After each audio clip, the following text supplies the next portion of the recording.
அஸ்ஸலாமு அலைக்கும். Hi my TV families. முஸ்லீம்கள் வீட்டில் ட்ரெடிஷ்னலாக எல்லா ஃபங்க்ஷனுக்கும் செய்யக்கூடிய மிட்டஹானா ரெசிபி தான் ஃப்ரெண்ட்ஸ் பார்க்க போகிறோம். இந்த ரெசிபி என்னுடைய அம்மியோடு சேர்ந்து நான் பண்ண போகிறேன். அவங்க தான் எனக்கு சொல்லி கொடுத்தாங்க. ரொம்ப சிம்பிளான மெத்தடில் எவ்வளோ சிம்பிளாக செய்ய முடியுமோ அந்தளவுக்கு டேஸ்டியாக எனக்கு வந்து சொல்லி கொடுத்தாங்க. நான் உங்ககிட்ட ஷேர் பண்ணிக்கிறேன். டோட்டலாக இன்றைக்கி வந்து நாங்கள் 1.25 கிலோ பண்ண போகிறோம் ஃப்ரெண்ட்ஸ். அதற்கான மெஷர்மெண்ட்டும் நான் உங்களுக்கு சொல்கிறேன். அந்த அரிசி வேக வைக்கிறதுக்காக நம்ம தண்ணி வந்து இந்த மாதிரி ஒரு பாத்திரத்தில் கொதிக்க வச்சிடலாம். கொஞ்சமாக சால்ட்டு போடலாம், ஒரு 1/2 டீஸ்பூன் அந்த அளவுக்கு. அதுக்கப்புறமா ரைஸ் வந்து நான் ஒரு 1/2 ஹவர் வந்து ஊற வச்சுருந்தேன்.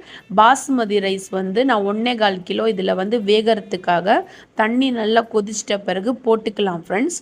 கொதிச்சிட்ட பிறகு அரிசியும் வெந்துட்டு ஒரு 70% வந்து வெந்தால் போதும், நம்ம வடிகட்டிக்கலாம். அந்த கிளிப்ஸ் என்னால் எடுக்க முடியல. வடிகட்டிட்ட பிறகு அதே ரைஸில் வந்து என்னுடைய அம்மி வந்து எவ்வளோ போட்டாங்கன்னா 1.25 கிலோ ரைஸ்க்கு 2.5 கேஜி சுகர் ஆட் பண்ணாங்க. கரெக்டாக இருந்துச்சு ஃப்ரெண்ட்ஸ். சுகர் ரொம்ப கம்மியாகவும் இல்லாமல் அதிகமாகவும் இல்லாமல் கரெக்டாக இருந்துச்சு. 1.25 கிலோ ரைஸ்க்கு 2.5 கிலோ வந்து சுகர் ஆட் பண்ணாங்க. அதுக்கப்புறமா நம்ம ஃபுட் கலருக்கு வந்து ஆரஞ்சு கலர் யூஸ் பண்ணிக்கலாம். நீங்கள் எந்த கலர் வேணாலும் யூஸ் பண்ணிக்கலாம். இது வந்து கலர் வந்து ரொம்ப டார்க்காகவும் இல்லாமல் லைட்டாகவும் ஆக்காமல் கரெக்டாக போட்டிங்கன்னா பார்க்குறதுக்கு ரொம்ப அழகாக இருக்கும். ஒரு 50 கிராம்ஸ் பாதாம் வந்து இந்த மாதிரி கட் பண்ணி இதில் வந்து ஆட் பண்ணிக்கிட்டாங்க. சுகர் போட்ட பிறகு கலரும் ஆட் பண்ணி எல்லாமே நம்ம இந்த மாதிரி கலந்து விட்டுக்கலாம். கலந்து விட்டுட்டு நம்ம ஸ்டவ்வில் வச்சுட்டு அதுக்கப்புறமா நம்மளுக்கு ஸ்வீட்லெஸ் கோவா இருக்குல்ல ஃப்ரெண்ட்ஸ், அது வந்து ஒரு 1/2 கேஜி நாங்கள் இதுக்கு யூஸ் பண்ணோம். கோவா போடும்போது டேஸ்ட் இன்னும் சூப்பராக இருக்கும். நீங்கள் மில்க் மேட் கூட யூஸ் பண்ணிக்கலாம். மில்க் மேட் நீங்கள் யூஸ் பண்ணிங்கன்னா சுகர் கொஞ்சம் நீங்கள் கம்மி பண்ணிக்கணும். நாங்கள் மில்க் மேட் போடாமல் இந்த ஸ்வீட்லெஸ் கோவா மட்டும் நாங்கள் ஆட் பண்ணிக்கிட்டோம்.